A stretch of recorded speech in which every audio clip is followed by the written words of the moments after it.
Today on the podcast, I'm going to be bringing on Elizabeth Parsons from @PurelyParsons over on Instagram. She is a mother of 5. She had surprise twins at home, which that is a story all in itself.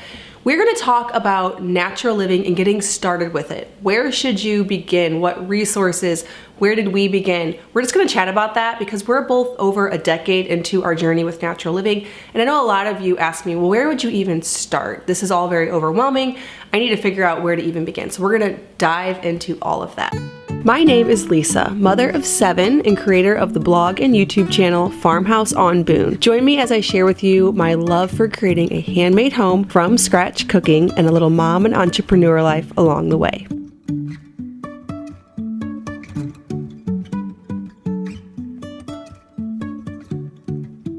All right, I'm popping in after doing a bit of editing to apologize for the last 12 minutes of this episode. We actually switched the first part of this year to a new recording software for having guests, and we had to work out some technical issues. It's all fixed now, so I apologize that this episode is going to suffer from that, but going forward, you can expect a lot better audio. So thanks for hanging with me. For those of you who don't know Elizabeth, which you're in sort of the same niche that I'm in, so a lot of people probably already know you, and plus I've mentioned you on my podcast a couple times, like you have just pointed out. So Elizabeth and I were chatting before, whenever I had Abby on about a year ago, and Miss for Mama, I had her on recently, but when she was on over a year ago, I was talking about this woman that had surprise twin home birth and how shocked I was about this. Now it turns out later on, Abby invites Elizabeth and myself and several other ladies to her house, and so I actually met her. But before then, she was just the lady that gave birth to twins that she didn't know were twins. So she knew she was pregnant, but she didn't know that there was 2 of them in there. And then I also talked about you on my home birth story because whenever I was in labor, I was listening to home birth stories. And I was listening to yours that day that I had him. And then also you were talking about your birth affirmations. And so I was using those during my labor with Theodore. Oh, that makes me so happy. Yeah, so it was super helpful. I was reading through them. Like they were literally on my laptop when it was probably like an hour before I had him. So I love that. Yeah. Thank you so much. So we'll leave that makes me happy. that down in the show notes. But Elizabeth is a mom of 5, 2 of which are twins. She is over on Instagram as @PurelyParsons. She does natural things. So lots of essential oils, lots of education on like whenever your kid has a cough or just any particular thing, you go to her page. She has a highlight on it on Instagram, helping you to know, what you should use. And that's where you're the most active, correct? Over on Instagram, that's where you share most things. Yeah, that's where I am for the most part. I have a website, but I'm completely revamping that right now. So yeah, Instagram is the main thing. Yeah, that's where you share your tips. That's where people can really figure out what you're about and also get all of your awesome tips. I was looking through your page and you have something for just about everything that people constantly say, like, what do you do when this happens? I'm just going to say, go to Elizabeth. I know. I feel like a broken record for, because when you're on Instagram, it's like you're getting new followers and stuff. And so people who have followed you for years know that you have a highlight on strep throat from like 2 years ago, but like new people, they don't know that. And so I kind of feel like a broken record sometimes when I'm like, oh, look at my highlights. But it's true. Go look at my highlights. Yeah. Yeah, it's all there.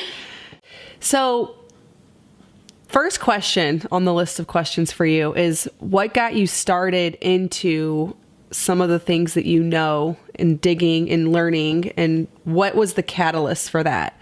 I think when I got pregnant with my first child, before you have kids, it's like you do things that you kind of just do things that and things that are comfortable. But then when you are bringing a life into the world, you're kind of like, well, wait a minute. Like it's just that natural motherly instinct, I think, that makes you want to like research everything. That kind of correlated with a health event in my husband's life where he got really, really, really sick. He has autoimmune disease, and this was like back in like 2011 or 12 before people even really knew what that meant. Now it's like everybody knows what it means, but back then there wasn't a lot of information on it, and people didn't even really know what that meant when you said that your husband had an autoimmune disease. And so his kind of like health issues and then the subsequent birth of my daughter just caused me to literally just start researching everything and changing a lot of the things that we were doing. So that was kind of like the catalyst for this whole thing. And it's been, now we're almost a decade later journey. So yeah, well, that's what I wanted to talk about more than anything. Whenever I was first writing the idea for this down, I want somebody who's sort of at the same place that I am with their journey, where, you've been at this for a while, but you also weren't completely raised that way. Like most of the way that you were raised maybe it was more conventional. I think most of us were. Yeah. By like the age that we're in, and also access that people had to certain things. Like it was out there, but it wasn't out there as available as it is right now. And just speaking to that for people, because a lot of people want to know where to even begin. They see that they want to start, but they don't even know what things should you even change first. Yeah, it can be really overwhelming and honestly really discouraging if you try and just completely overhaul your life. It's not sustainable. It's not going to work. So I recommend just doing the easy things first and taking it one at a time. It doesn't even have to be a whole thing. Like you don't have to completely overhaul your kitchen. Just do one thing in your kitchen that is better than what you have now. And you don't have to like go through your house and completely throw away everything you have. Just as one thing gets used up, replace it with something that's a little less toxic or not as harmful to your health. So the first thing, like if you've got like Febreze or Glade plugins or you're using products like that, just throw them away. Candles, all of these things that we think and that we like associate with like, oh, that smells good, really are toxic to our health. And now when I'm like around that stuff, I get like physical reactions to it because I'm so removed from it that when I'm around it, my body is like, what is this? It's like being assaulted. So any like synthetic fragrances in, your laundry or sprays or candles or anything like that, that would be like the first thing that I would replace. And those are so easy and often a lot cheaper than your conventional cleaning sprays. So cleaning stuff is a really easy swap because you can make a cleaning solution out of vinegar and lemon. Like just pour some vinegar, white vinegar, in a mason jar, and the next time you use a lemon, throw the rind in there and leave it for a week. And now you have a lemon all-purpose spray that you can use on your counters. And especially when you have little kids, and you know this, Lisa, like they are all over everything and like putting their hands in everything and putting their hands in their mouth. And like, I don't want them like ingesting 409 and like Barkeeper's Friend. Like those ingredients are awful. And carcinogenic. And we don't want this stuff being inhaled by our children who are so vulnerable and so little. And there was an instance when my oldest was a toddler and she grabbed my cleaning spray and like sprayed it in her eye. And I'm like, oh my goodness, I'm so glad that was just vinegar. Like, I'm sure it didn't feel great, but like, I don't have to call poison control over some vinegar, And so, like cleaning supplies are a huge thing to replace that is honestly pretty easy. I can give you like a replacement for pretty much every room in your house that is not necessarily more expensive, but that's going to be a lot better for your health. And, like I said, just take it room by room, but not all at once. When we try and do all these things overnight, it gets really overwhelming and then we just give up. So even if you just start, it's January, like everybody, has resolutions in January. So just start in January. And I say like, try and replace one thing a month, like just one thing a month. That seems super reasonable. And then by December, look back and see like how many things you've replaced and like removed toxins, or even sometimes it's adding things like a water filter. Clean water is super important to our health. And I don't think people realize how many toxins are in our just like typical water system. And you can get your water tested. Adding a water filter can make a huge difference in your health. Adding an air purifier can make a really big difference in your health. So sometimes it's adding things, but a lot of times it's taking things away. Well, and those suggestions, especially the last two, are great because they really don't require a lifestyle change in any way whatsoever. They don't require any new learning. It just is, changing the air you breathe and the water you drink, which you already do those things. And so those are pretty simple swaps. Well, I guess let's start here. What books did you read? Like when you were first starting to think about this, because I'm thinking back to 13, 14 years ago when this started becoming interesting to me. And there were a few books that got me started, that got the ball rolling, that led to one thing led to another. And then I have this whole basis of beliefs now that came from books I read long ago. And a lot of times people will say, well, why do you do this? And I'm like, I honestly researched that so long ago that now it's just part of what I do. I don't even remember. I know it's good. I know it's better. But at this point, I know why. Yeah, I can't really explain it anymore. Just go read this book. Yeah, that's so true. I would be interested to know like what books you started out with. I can't really even remember if I started out with books. I mean, I read books over the years. But honestly, a lot of my initial research was online. I would like look things up and like read blogs and do research on like Weston A. Price is a huge part of my research, or not my research, but a catalyst for my learning, because they have a lot of people come on, they have a podcast and they have a lot of people come on there that are super knowledgeable and super, informative. And so that will kind of like spark my interest, and they'll recommend a resource and I'll go research that.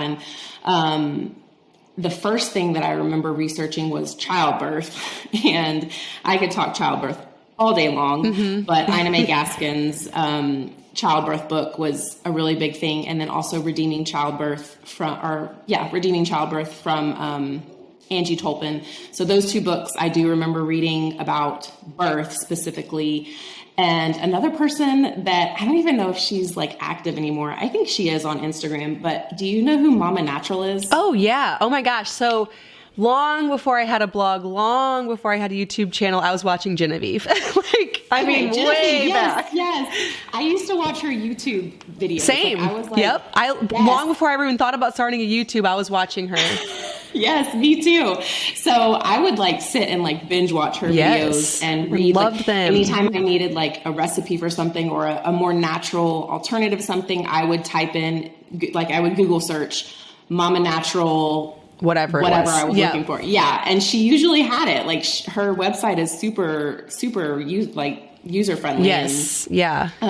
Packed full of resources. So she was a really big part of my early journey, and I still love her website and stuff. So is she still doing YouTube? No, very rarely. I check in every once in a while because I'm like, oh, I wonder if she's back. And then she doesn't, because I think she's so focused on her childbirth. She has childbirth courses. She has a weekly natural guide to pregnancy.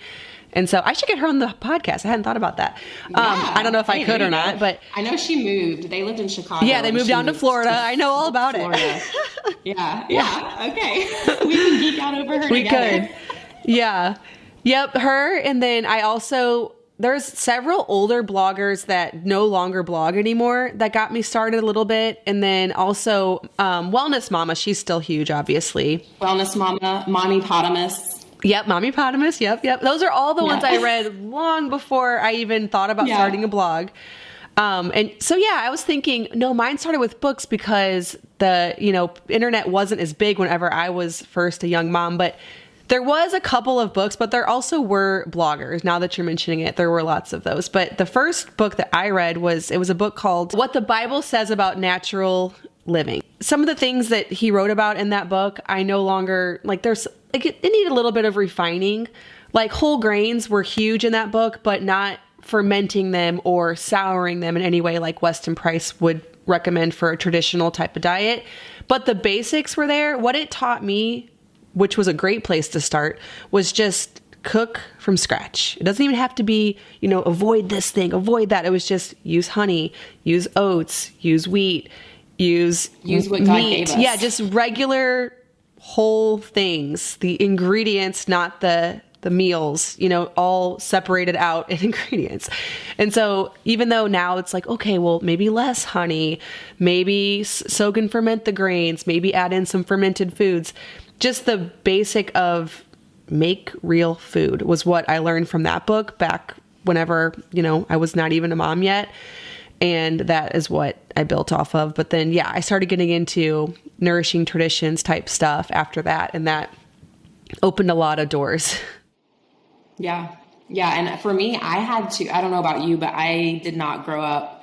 I grew up in a one-parent household, and I did not know how to cook when I got married. I mean, I knew how to cook kind of, but not really. And so everything I learned, I had to teach myself. And I think we live in a convenience culture where you just want to throw something in the oven or drive through the drive-through. And, but at what cost? What is this costing our health and our children's health? And when we just cut it down to the basics, I think we overcomplicate cooking our own meals. We really do. A lot of times dinner for us looks like some sauteed ground beef, some roasted broccoli, and rice. That's not hard. No. Anybody can do that. We don't have to be making these extravagant meals. Those are nice, but I'm not making these extravagant meals every single night. And so I had to learn everything.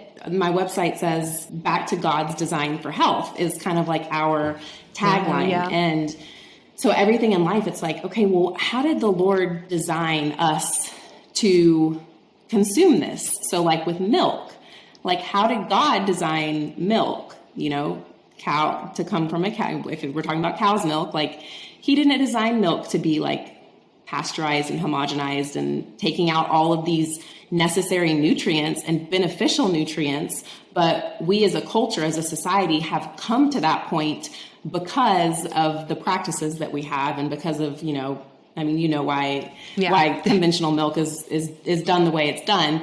But yeah, and even just our society's view of fat, not drinking whole milk. I grew up in that kind of skim milk is the best culture, but it's not. Yep, turns out. So it's kind of like an unlearning of a lot of things that were kind of ingrained in me. And our parents just thought that they were doing the best. And a lot of the things that I do now were especially an unlearning process for me outside of food, but just in the whole natural living realm, because by practice, I'm a nurse. And so I graduated nursing school and was kind of in that arena and that mindset. And so I really had to unlearn a lot of things over the last decade that I thought were kind of good. So Right. Yeah. And I'm sure you get a lot of pushback. Do you get pushback from your family or mostly just, I don't know, I'm thinking about stuff. I put out stuff like this and then I get all of these things about raw milk, and all the time I'm you need to read into the statistics on this. But what do you do about, I don't know, a lot of people ask me, what do you do about the pushback from your family and your friends? And mostly at this point, I think I've been weird long enough that I don't get it anymore. Yeah, I don't really care. I don't really get pushback from my family. I think that my family thinks that we're weird in some ways. My family doesn't really do the same things that we do. But they don't. They accept us for what we do, and I try and give them the why behind what we do, and they maybe understand it, maybe not, but I don't really care. And especially with strangers on the internet, I'm not going to take criticism. I love this. I don't even remember where I heard this, but it was recently. I'm not going to take criticism from somebody I wouldn't take advice from. And that was just yeah, that's a good idea. Because it's so true. Right. If you're not going to go to that person for advice, then don't accept criticism from them. So I don't really let of course we get DMs and stuff that are hateful, but you just kind of let it roll off your back, and it is what it is. We know why we do the things that we do. So. Yeah. And I think a lot of times too, unless they're going to be willing to read several of the resources that you provide, it's difficult to explain why something is actually so much. But a lot of times the proof's in the pudding. What kind of, have you guys experienced? You said your husband was going through a major medical challenge. How have you been able to transform that situation? Sick. I can't even put it into words how sick he was. He could barely hold Selah when she was a newborn. He got an upper respiratory infection, and he went on 2 rounds of antibiotics for that. And then kind of in the same couple months had an auto accident. And so that kind of triggered his autoimmunity. And then he got injured by the Tdap after Selah was born. And so it was kind of like those 3 things back to back that was just like assaulting on his body. And he was so sick. He could barely function. But autoimmune is kind of like a roller coaster. And so he would have some good months, and then he would flare, and then it would be some bad months. But now he has never had to take thyroid medication. He's been diagnosed with Hashimoto's and early onset MS, and he's completely reversed all of those markers through mainly diet, elimination of stress, and detoxification through sauna is a big thing for him, and like exercise and stuff like that. But if he feels like he's going to flare, we can really control it. We have things that we know to do. We pull back and we get more strict with his diet, and he gets better sleep, and so we have like kind of a protocol in place that we do. But it was years. It really, really did take years. And that's the thing. People just want like an easy fix with stuff like that. And that's what the mainstream medical system will do, is they'll say, oh, you have high blood pressure. Here's a medication that you can take for that. And maybe that medication will help you short term or long term, but, we have to really get to the root of why, and so root cause healing instead of just covering the symptoms. And if Noah would have gone on thyroid medication, he would still be on that, and he would be on that for the rest of his life. But through the modifications that we've done, he's been able to be medication free and live his life like he is thriving. So it's really incredible. Yeah, I've seen this. A couple of examples come to mind really quickly, but in people in my personal life that have had a certain trajectory that they were put on, they were told to take this medicine, do this thing, and they ended up going in a different direction, seeking out natural doctors and diets. And I've watched as the symptoms completely reverse, and they're no longer reliant on something for the rest of their lives. Actually, a close friend of mine, her son was nonverbal. He couldn't walk completely, getting worse and worse and worse. She was taken to so many specialists, given he had surgeries, he had medication. She went to this certain natural doctor in our area that my sister also took her son to, and she got him on a certain diet, and he now is completely going in the opposite direction of the downward that he was going before. And then my sister also, her son had a dairy allergy. She had him on GAP, or I guess really it'd be a dairy intolerance. I don't know if it's considered an allergy or an intolerance, but it was a very high marker. And he had all kinds of symptoms that were really bothering her because they were an obvious sign of what was happening in his body.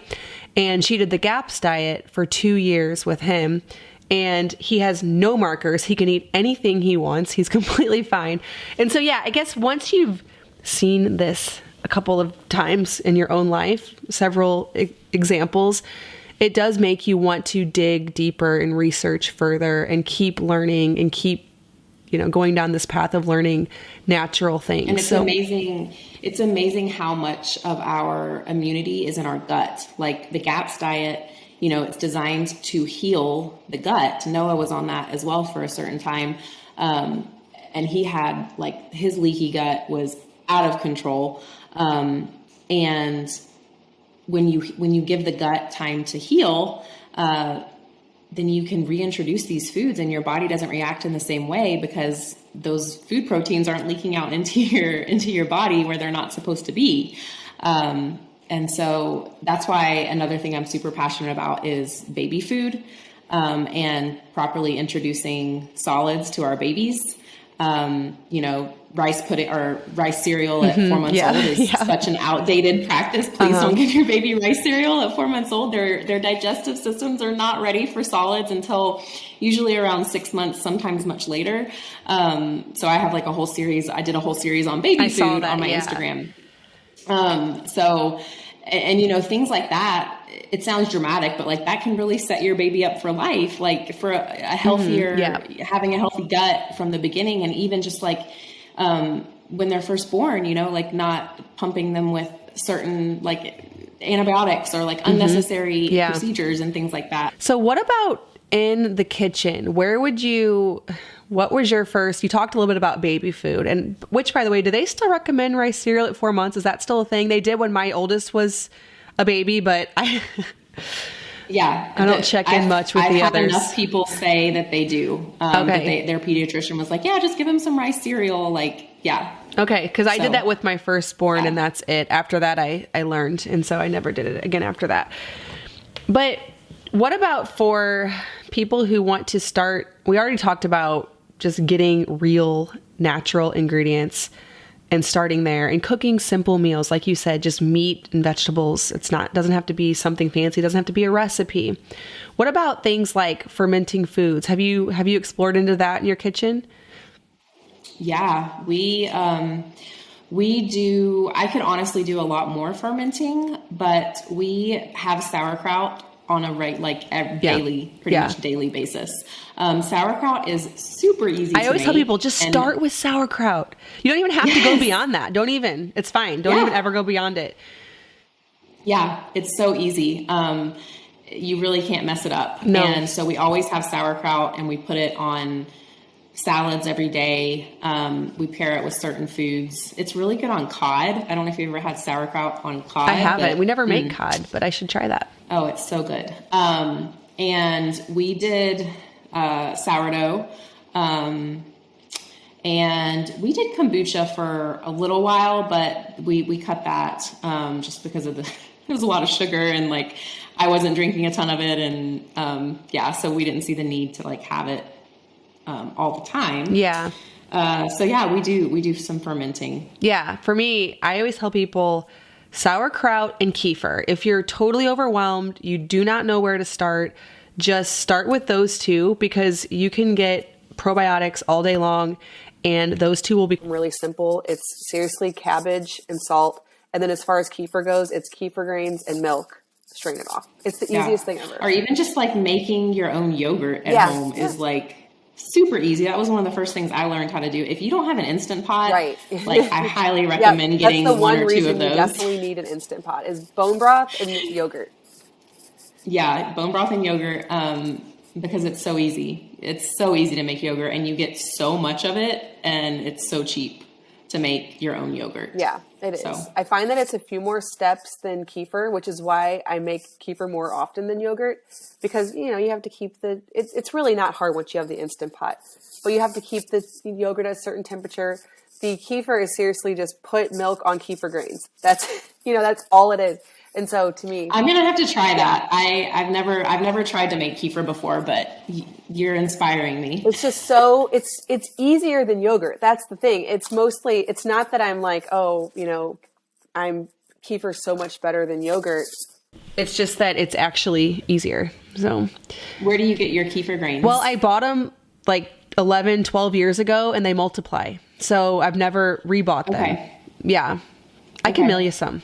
Just send me your address and I'll mail you some. I occasionally, will mail them out or I'll just compost them. I used to sell them years ago on Etsy and then it became more of a hassle than what it was worth. But yeah. It's super easy. So what are you learning now? Are there things you're exploring into now that you're trying to either learn in the kitchen or just research for health? What's currently on your radar? Kefir. No, I'm just kidding. Yeah. Now kefir. 2022 is going to be my year for sourdough. Okay. We've made sourdough in the past, and I've been making I've had a sourdough starter and have made sourdough bread for years.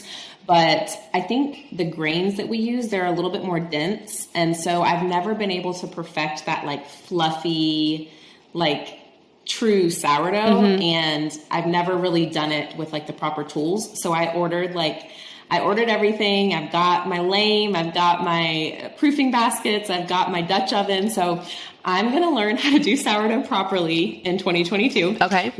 It's actually funny. My friend is going to come and help me, and she uses the sourdough starter that I gave her 3 years ago. Nice. So kind of full circle. Yeah.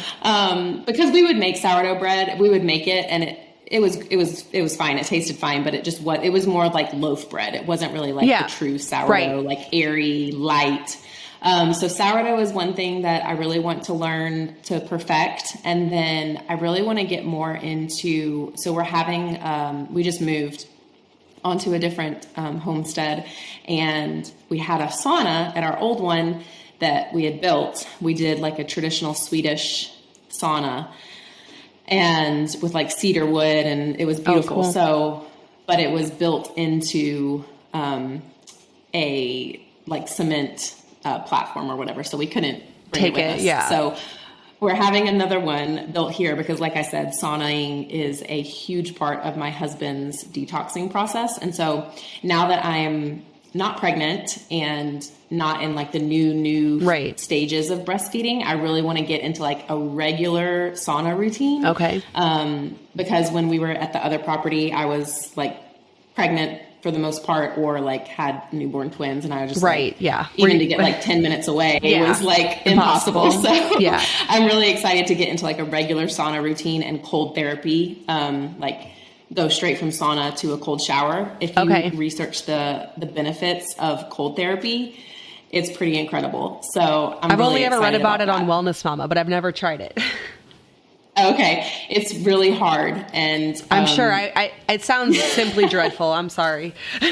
My husband does it in a way. He does that where he'll go and get in a completely all the way cold shower. And I won't even do lukewarm.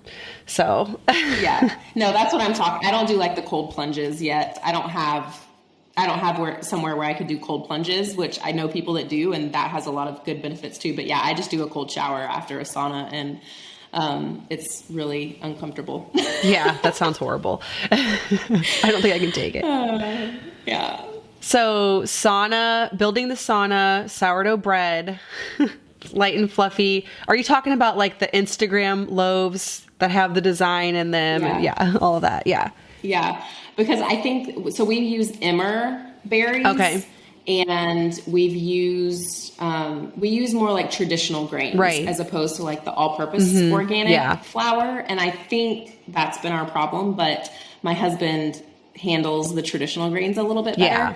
And so that's why we've always done that and haven't really felt a need to change it. You can make delicious and beautiful loaves. I do think they'll have a different quality to them, but they're still so good. I need to get back into that, because I've been trying to make the light and fluffy breads, but I also want to make, einkorn breads and perfect those a little bit more in whole grain. Yeah. That's the other one. Yeah. Yeah. But they definitely don't do the same things. They don't stretch. You can't really stretch and fold them. It's a whole different experience, honestly.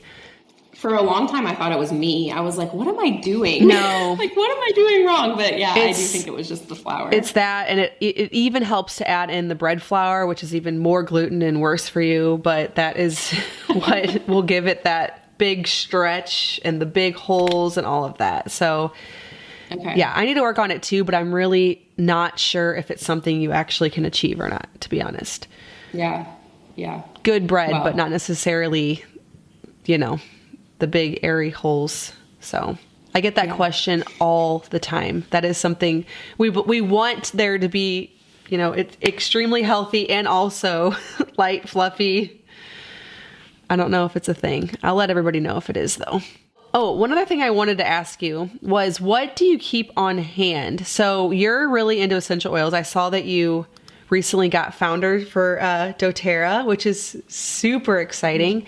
So I'm sure that you have Thank a you. pretty nice little stash of essential oils. What wouldn't you go without? Oh my goodness. Just narrow it down to like 5. That's going to be hard. Okay, oof. maybe 10. Okay, so I mean, are essential oils like one thing? Essential oils would be one. It's literally something I use every single day. Yeah. And I have for like 8 years. I only recently started doing doTERRA like 2 years ago, Right. but I've been using essential oils for like 8 years. And so they are like an everyday part of our wellness tool box. I think doing like elderberry syrup is a huge thing in our house. We don't do elderberry syrup every single day, but in times of illness, it's a really big part of our routine.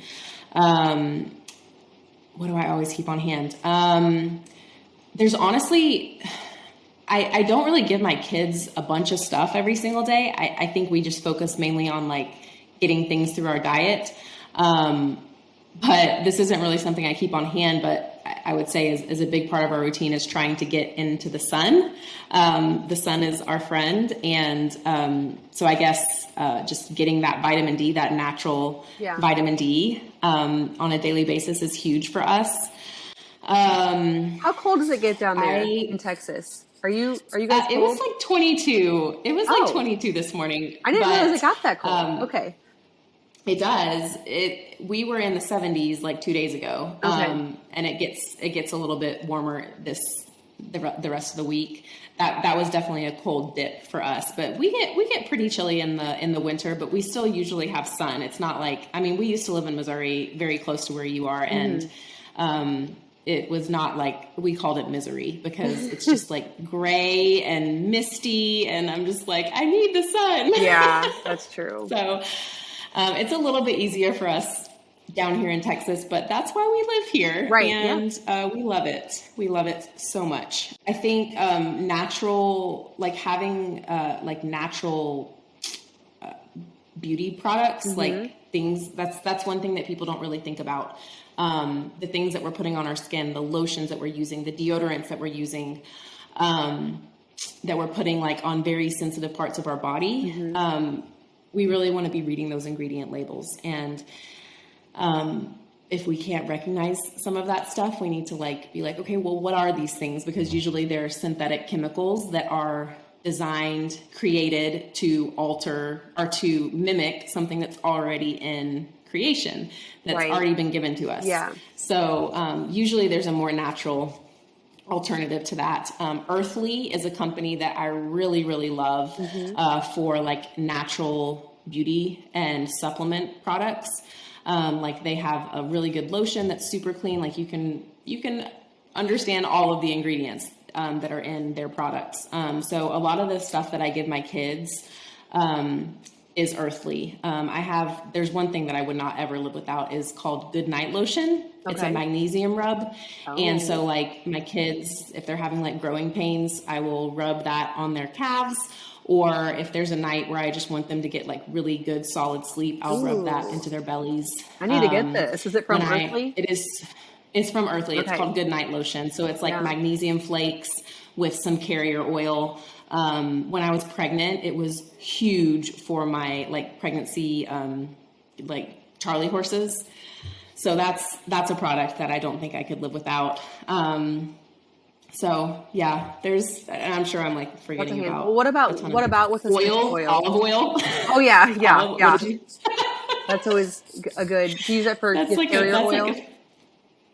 I usually use fractionated coconut oil for my carrier oil for oils, but I'm talking about food. Like we use so much butter and olive oil. So much fat. I know.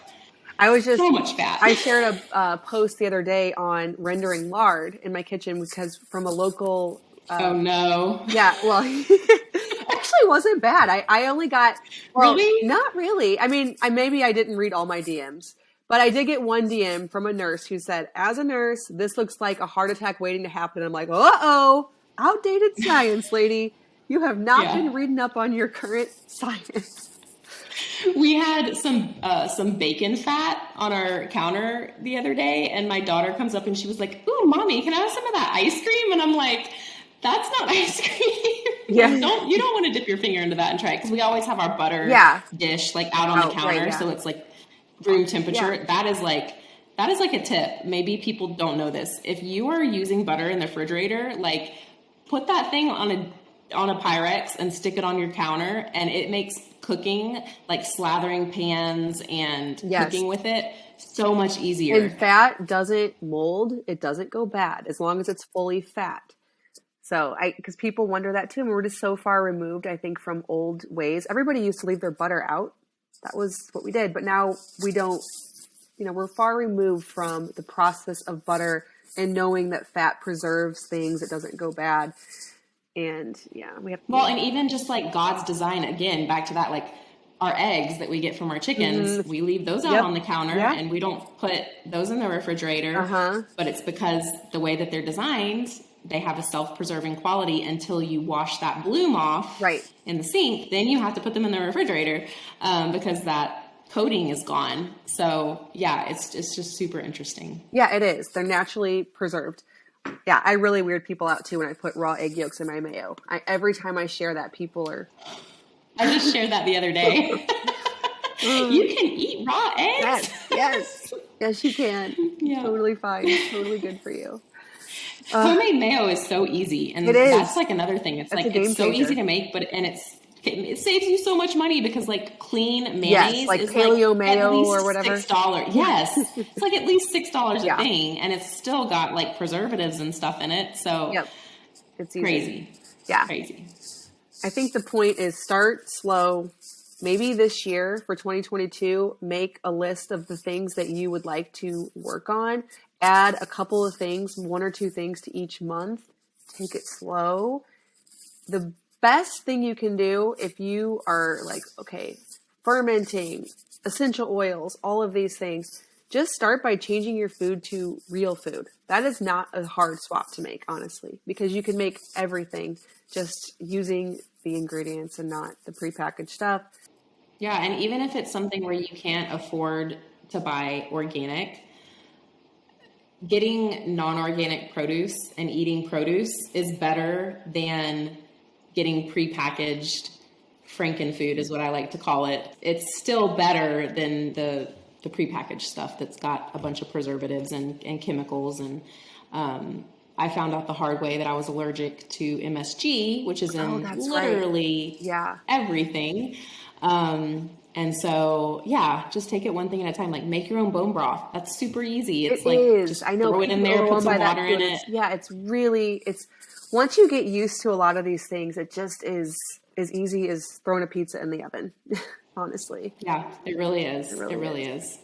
But it seems overwhelming at first. It does. I completely understand that. But people will hear that and they're like, no. It's not. Well, that's the reason why I wanted to have you on, is encouraging people from the perspective of somebody who's already been on this whole journey for 10 years. It's not like this was something you just started working on yesterday.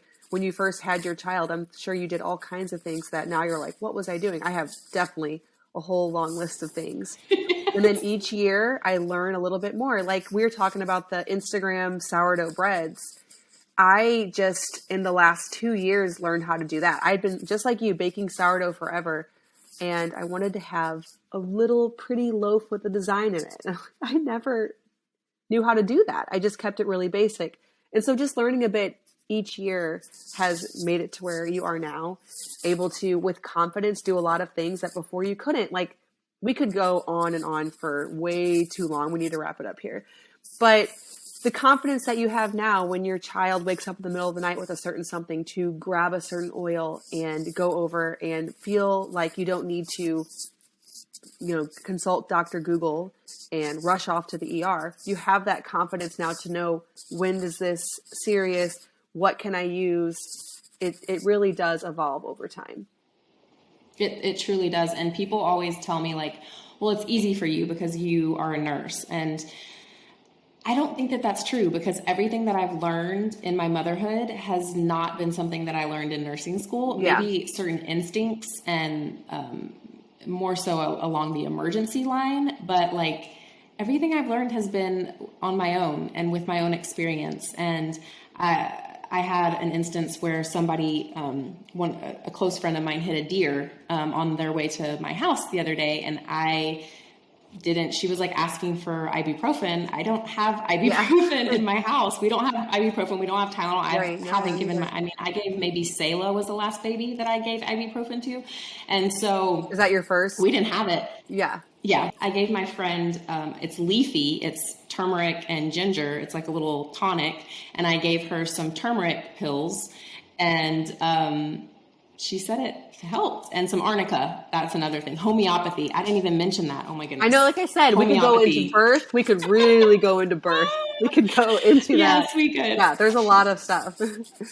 Yeah. So I had all that on hand, and I was like, here, take this, and it helped. And so it's just about having the tools in your toolbox before you need them. So you're not scrambling and then running to Walmart in the middle of the night and, there's limited choices there. We didn't get into essential oils really specifically, but I think we could talk for at least 4 more hours on all of these topics. So I'm going to send everyone over to your Instagram. They can check out your highlights whenever they wonder, what do you do about this? What do you do about this? A great place to get someone going on their natural living journey is following along with people like you who have compiled all of these resources. So you can find Elizabeth over at Purely Parsons on Instagram. So much good information there. And also, obviously, check out her birth story on Happy Homework Podcast, because that's a good one. Thank you so much, Elizabeth, for joining me. And I hope you can have a good evening and get back to your kiddos. I hope they're all sleeping for you. They are. Thanks for having me, Lisa. All right. Well, thank you so much for listening to this episode of the Simple Farmhouse Life podcast. Be sure to go over and check out Elizabeth over on Instagram, all of her story highlights for all those common ailments that you might be asking, where do I even go for this? I know nothing about this, but I want to learn and dive in. Her page is a really good resource to get started. As always, thank you so much for listening, and I'll see you in the next episode of the Simple Farmhouse Life podcast.